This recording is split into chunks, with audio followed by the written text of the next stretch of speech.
Alhamdulillah, sehat, kuat, luar biasa. Anak-anakku sekalian, tak terasa kita sudah sampai pada tema 4. Pada tema 4 kali ini, guru berharap semoga ketika video pembelajaran ini nanti diputar, pandemi virus corona di negara kita sudah selesai, sehingga kita bisa belajar di dalam ruang kelas bersama-sama seperti sedia kala. Akan tetapi, jika memang pandemi itu masih ada, tetap semangat belajar ya. Oke? Pada pembelajaran kali ini, kita akan belajar tema 4, sehat itu penting. Subtema 1, peredaran darahku sehat. Pembelajaran 1. Nah, dalam pembelajaran 1 kali ini ada beberapa tujuan pembelajaran yang harus kita penuhi. Yang pertama, dengan mengamati video yang berisikan peredaran darah manusia, siswa dapat mengetahui dan menjelaskan organ peredaran darah pada manusia beserta fungsinya dengan rinci. Yang kedua, dengan kegiatan berkreasi menggambar, siswa dapat menggambar organ peredaran darah pada manusia dan disertai dengan cara kerjanya secara rinci. Yang ketiga, dengan mencari tahu tentang pantun, siswa dapat menjelaskan tentang bagian-bagian dan ciri-ciri dari sebuah pantun dengan tepat. Dan yang keempat, dengan mencari tahu tentang pantun, siswa dapat membuat sebuah pantun dengan tema yang ditentukan dan menunjukkan isi serta bagian dari pantun itu. Anak-anak kelas 5 yang budiman, hari ini Mufiroh akan berpantun. Dengarkan baik-baik ya. Udara dingin di pagi hari, minum teh nikmat dirasa. Hendaklah kita menjaga diri, kesehatan sangatlah berharga. Nah, anak-anak, betul tidak sesuai pantun tadi, kesehatan itu berharga? Iya, betul anak-anak, kesehatan itu sangat berharga bagi kita. Kenapa? Sebab jika badan kita sehat, maka kita bisa melakukan semua aktivitas dengan baik. Bayangkan jika kita sedang sakit, jangankan kita bisa bermain dengan teman-teman kita, makan saja kita tidak enak dan tidak nyaman dalam beraktivitas.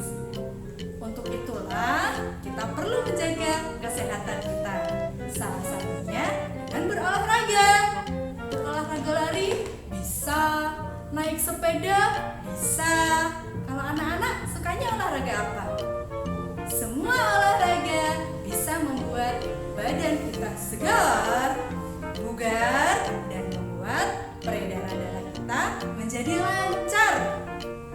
Oh iya anak-anak, berbicara tentang peredaran darah, ada satu bagian tubuh kita yang berperan penting bagi tubuh kita, yaitu darah. Bu, apa sih peran pentingnya darah itu? Nah, peran penting dari darah adalah bisa mengedarkan oksigen dan sari-sari makanan yang kita serap, seperti yang sudah kita bahas dalam sistem pencernaan kemarin ya, yang sudah kita serap ke dalam tubuh untuk bisa mengalir ke seluruh tubuh. Itu yang bekerja adalah darah. Dan darah anak-anak ini dia bekerja melalui organ peredaran darah ya. Jadi ada alatnya namanya organ peredaran darah. Maka apa itu organ peredaran darah? Ada yang tahu? Kemudian apa saja sih bagian-bagian dari organ peredaran darah itu? Pasti masing-masing punya fungsinya ya. Oke, tahu lebih jelas, mari kita simak gambar berikut ini ya. Tada! Oke? Perhatikan baik-baik di sini ya. Dalam gambar organ peredaran darah ini, anak-anak bisa melihat jelas, oh ternyata di dalam tubuh kita yang dari luar tidak terlihat karena tertutupi oleh kulit ya, di dalamnya ada organ yang serumit ini. Ini namanya organ peredaran darah kita. Dalam organ peredaran darah ini, anak-anak coba perhatikan, ada apa saja di dalamnya ya. Ada beberapa ya di dalamnya ya, ada beberapa bagian. Sekarang coba kita cermati. Di situ ada bagian yang di tengah yang jika diukur itu hanya sebesar kepala tangan orang dewasa. Itu anak-anak yang dinamakan jantung. Jantung ini merupakan organ yang sangat vital dalam peredaran darah kita. Karena apa? Karena fungsinya adalah memompa darah. Jika jantung kita tidak bekerja dengan baik, maka otomatis sistem peredaran darah kita akan terganggu dan itu akan berakibat bagi kesehatan kita. Nah anak-anak, coba perhatikan lagi. Dalam gambar jantung itu ada 4 bagian. Di situ ada yang namanya ya bilik kanan. Ada yang namanya bilik kiri. Lihat, itu yang di bagian bawah ya, 2 ya. Anak-anak lihat tidak? Sudah jelas ya? Nah, itu jelas ya gambarnya. Yang di bagian bawah 2 yang kuncup itu namanya bilik, terdiri dari bilik kanan dan bilik kiri. Yang di atas itu namanya serambi. Ada serambi kanan, juga ada serambi kiri. Dan masing-masing juga mempunyai fungsinya. Yang ini bekerja dalam peredaran darah. Tidak hanya jantung, akan tetapi ada loh bagian lain yang berperan dan memiliki fungsinya masing-masing dalam peredaran darah di tubuh kita dan semuanya saling bekerja sama. Oke, untuk lebih jelasnya, mari kita simak video berikut ini. Halo teman-teman, masih ingat kan pembahasan kita pada bab sebelumnya? Itu loh tentang sistem pencernaan manusia dan hewan.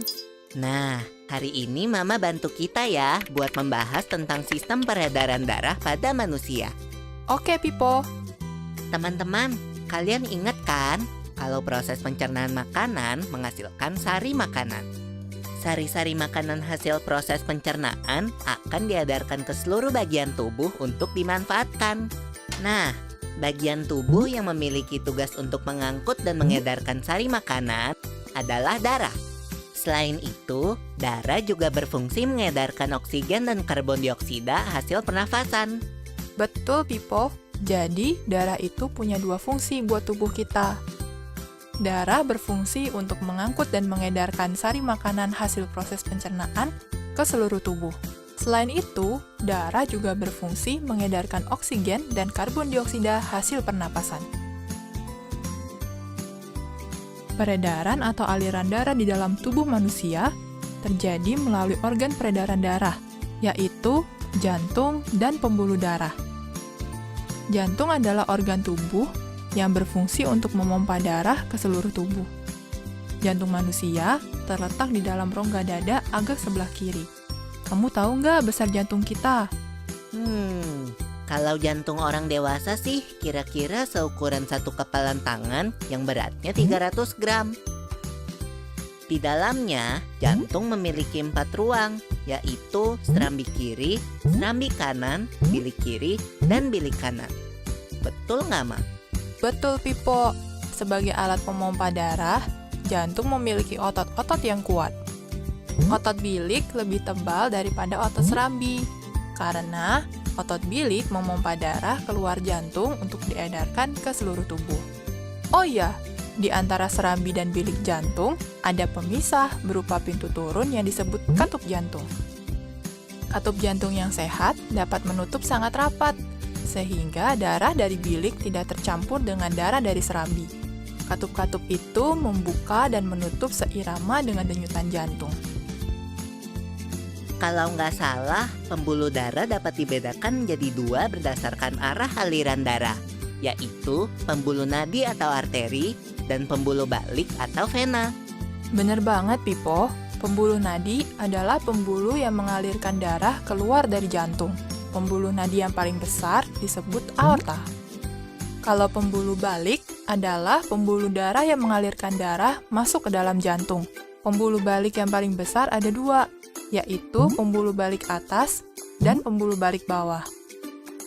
Kamu tahu nggak, Pipo? Darah dalam tubuh manusia selalu beredar dalam pembuluh darah, sehingga disebut peredaran darah tertutup. Berdasarkan panjang dan pendeknya jalur yang ditempuh, peredaran darah manusia dibagi menjadi peredaran darah kecil dan peredaran darah besar. Peredaran darah kecil berlangsung dari jantung ke paru-paru, kemudian kembali ke jantung lagi. Urutan peredaran darah kecil adalah serambi kanan, lalu ke bilik kanan, ke paru-paru, lalu ke serambi kiri.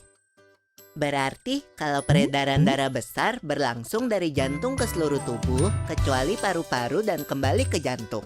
Urutan peredaran darah besar adalah serambi kiri, lalu ke bilik kiri, ke seluruh tubuh, lalu ke serambi kanan. Tapi dalam aktivitasnya, peredaran darah kan bisa terkena gangguan penyakit juga ya. Betul itu. Nanti kita bahas sama-sama di video selanjutnya ya. Nah, anak-anak, bagaimana videonya? Bisa memperjelas pemahamanmu? Oke, berdasarkan video tadi, apa yang bisa kita temukan tentang peredaran darah kita? Yuk, kita lihat bersama, kita bahas bersama. Yang pertama apa tadi? Ya, di situ ada disebutkan darah. Darah ini berfungsi seperti yang sudah Bu Guru jelaskan tadi di awal ya. Darah ini berfungsi untuk mengedarkan sari-sari makanan bersama dengan oksigen. Selain itu, darah ini juga berfungsi mengangkut karbon dioksida yang ada di seluruh tubuh. Kalau zaman sekarang itu namanya Gojek ya. Kayak Gojek, seperti Gojek itu loh. Kalau Gojek kan mengantarkan, kemudian mengambil dan seterusnya. Fungsinya mirip seperti itu. Kemudian yang kedua, organ-organ peredaran darah kita terdiri dari beberapa bagian. Yang pertama jantung. Jantung terdiri atas serambi kiri, serambi kanan, bilik kiri, dan bilik kanan. Kemudian yang kedua ada pembuluh darah. Betul, pembuluh darah juga ada dua ya, pembuluh nadi dan pembuluh vena. Tadi anak-anak sudah lihat ya apa yang dijelaskan dari video tadi tentang fungsinya masing-masing. Kemudian yang ketiga, selain ada organ-organ tersebut juga ada organ yang tak kalah penting, yaitu paru-paru. Ini nanti Bu Guru jelaskan lebih lanjut dalam gambar setelah ini ya. Kemudian yang keempat, di situ juga dijelaskan bahwa sistem peredaran darah manusia itu termasuk dalam sistem peredaran darah tertutup. Kenapa? Karena tadi peredaran darah itu berlangsung dalam pembuluh darah. Betul sekali. Dan yang terakhir, dua sistem peredaran darah yang ada pada manusia, yaitu sistem peredaran darah besar dan sistem peredaran darah kecil. Nah, tentang ini Bu Guru punya satu bagian yang bisa membantu menguatkan pemahamanmu tentang sistem peredaran darah kecil dan sistem peredaran darah besar. Yuk kita lihat gambar berikut ini. Nah, sudah jelas ya? Ini di dalam bagian ini terlihat jelas sekali urut-urutan peredaran darah kecil dan peredaran darah besar. Anak-anak bisa melihat di sini ya. Nah, sudah. Intinya, jika anak-anak ingin menyimpulkan atau ingin mengingat, dalam dua peredaran darah ini bedanya hanya kalau peredaran darah kecil itu darah mengalir dari jantung menuju ke paru-paru, kemudian kembali ke jantung. Darah yang dibawa dari jantung ini adalah darah yang kaya akan karbon dioksida yang nanti di dalam paru-paru akan mengalami proses sehingga bisa ditukar dengan oksigen yang akan disebarkan ke seluruh tubuh. Sedangkan dalam peredaran darah besar itu beredar dari jantung, kemudian ke seluruh tubuh dan kembali lagi ke jantung. Ya, kenapa kok disebut peredaran darah besar? Karena daerah edarnya itu lebih besar dibandingkan dengan yang peredaran darah kecil. Oke, sudah jelas anak-anak? Nah, sekarang kita lanjutkan lagi ya.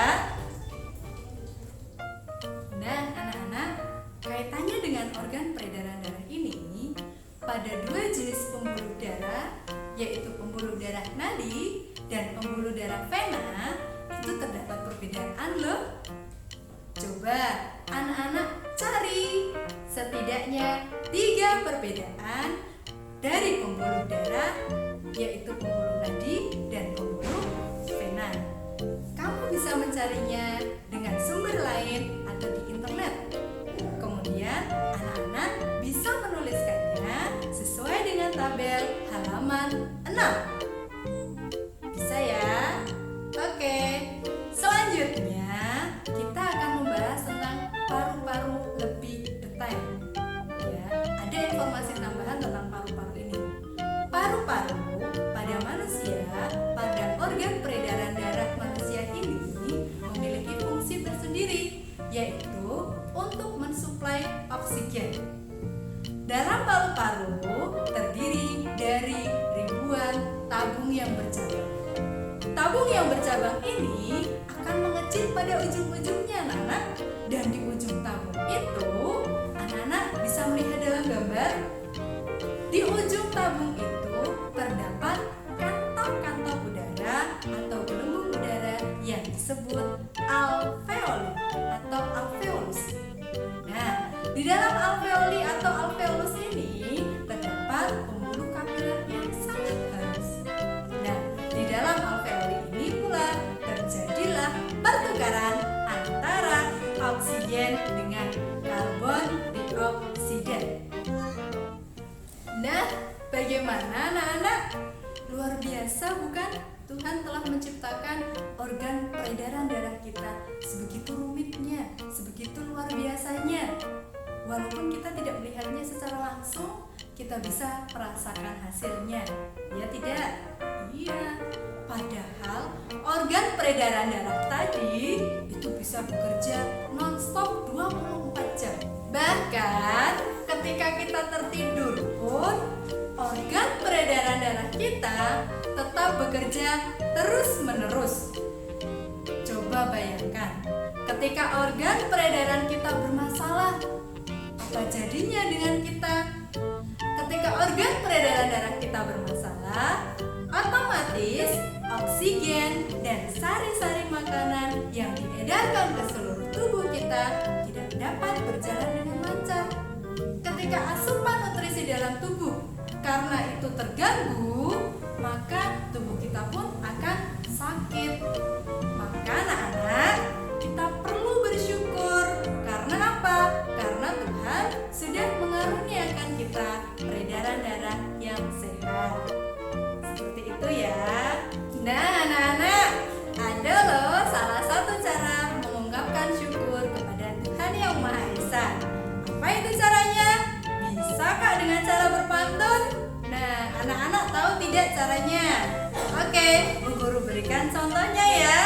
Bu Guru berikan satu pantun kaitannya dengan peredaran darah yang sehat ini dan ucapan syukur kita. Ya, perhatikan baik-baik. Rambutku lebat, rambutku subur, tidak dapat dipasang jepitan. Tubuhku sehat, ku ucap syukur, darah mengalir tanpa hambatan. Nah anak-anak, sudah pernah dapat materi tentang pantun belum? Kelihatannya sudah di kelas 4 ya. Kita ingat kembali yuk, apa itu pantun? Silahkan, jika anak-anak ingin mencari di buku sumber lain atau lewat internet, boleh kok ya. Silakan dicari. Bagaimana? Sudah ketemu ya? Oke, kita diskusikan bersama apa itu pantun. Pantun adalah bentuk karya sastra yang terikat. Pantun ini memiliki 2 bagian, yaitu bagian sampiran dan bagian isi. Pantun memiliki beberapa ciri. Di antara ciri-ciri pantun adalah yang pertama, satu bait pantun terdiri atas 4 baris. Baris pertama dan baris kedua itu yang disebut dengan sampiran. Sedangkan baris yang ketiga dan baris yang keempat itu yang disebut dengan isi. Yang kedua, satu baris dalam pantun itu bisa berisikan 8 sampai 12 suku kata. Kemudian yang ketiga, pantun juga memiliki sajak A, B, A, B. Ya, itu beberapa contoh ciri dari pantun yang kita bisa pelajari. Sekarang kita kembali ke pantun yang tadi sudah Bu Noviro bacakan. Sekarang dilihat ya pantunnya, kita tentukan mana bagian isi dan mana bagian sampiran dari pantun tersebut. Silakan dilihat. Nah, jelas tidak? Dari pantun ini kita bisa tentukan ya, untuk baris pertama dan kedua itu adalah sampiran. Berarti yang menjadi sampiran dalam pantun ini adalah ya, rambutku lebat, rambutku subur, tidak dapat dipasang jepitan. Ini pada baris pertama dan kedua ya. Namanya apa anak-anak tadi? Sampiran. Kemudian untuk yang kedua bagian isi ada pada baris ke-3 dan ke-4 seperti yang terlihat pada layar ini. Yang menjadi bagian isi adalah tubuhku sehat, ku ucap syukur, darah mengalir tanpa hambatan. Ternyata hebat-hebat ya. Baru sebentar sudah bisa memahami apa yang dijelaskan.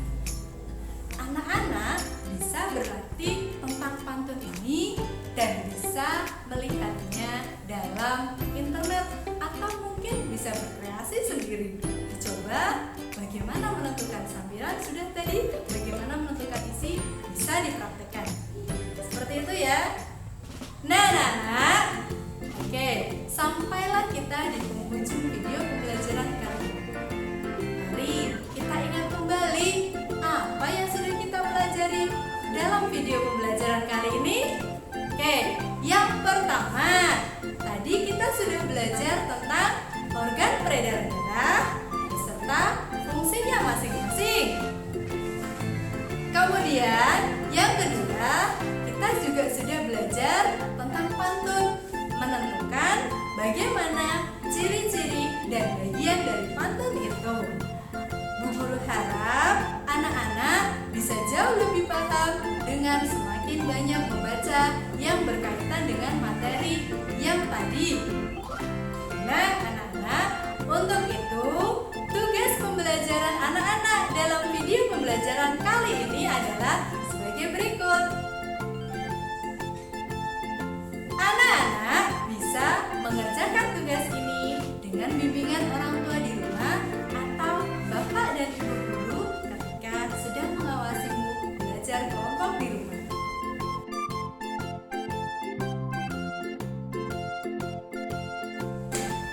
Baiklah anak-anak, Bu Guru tekankan sekali lagi ya.